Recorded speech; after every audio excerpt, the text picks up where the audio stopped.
A city carved in wood, cars going nowhere. In fact, Cairo city officials would prefer there were no cars here at all, here in one of the most important and historic suburbs of Egypt. Well, we're in Old Cairo at the moment, on a street called Moez Ladin Elan. Officials here want to modernize this place to attract more tourists.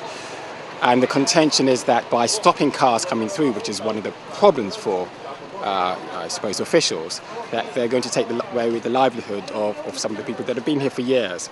People like Ahmed Mohammed, who's been here for the past 15 years.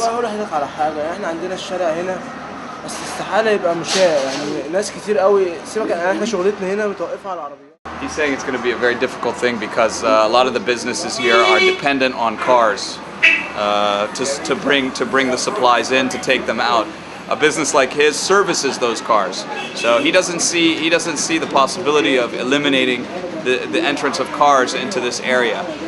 He's all for tourism, and he's saying that tourism has functioned here for many years without the street being turned into a pedestrian-only street. So he wants to find a solution that's a middle ground between what some people want, to turn it into a pedestrian-only area, and to keep some of these businesses here. You know, because otherwise a lot of businesses and a lot of people are going to be displaced by this plan.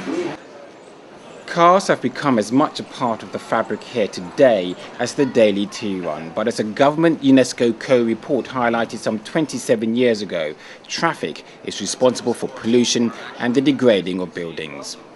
Shops selling these instead, it's believed, will pull in walking tourists. Isham Hassanwa's store was passed down to him from his father. He's all for change.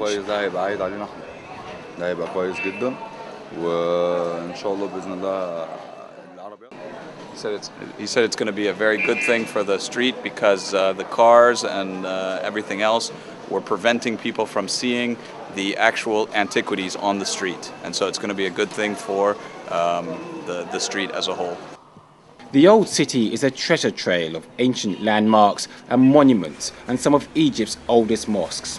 That report said there were 450 listed buildings here in an area 4 square kilometers. Many of the buildings require restoration and attention to prevent them from ruin. This is what officials want beyond this sign: no traffic, but only a labyrinth of commercial shops selling tourist goods. So for someone like Ahmed, who sells tires for a living, what will he do? He's saying, in the beginning and the end, it's all God's will. Whatever happens, it's God's will. Okay? If necessary, he will change his line of business to a business that is more tourist friendly. Although he doesn't know what the potential success of that business would be, but he is willing to adapt if that is the only solution. On our way home, an argument breaks out between locals.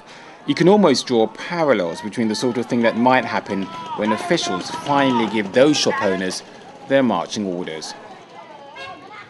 So this is the gateway into the old Cairo, and really what's taking place here is in some sense a microcosm of globalization, and that is in modernizing a town, an area like this, that some people actually may lose their livelihood. If cars are prevented from coming here, that's going to put a lot of people out of business.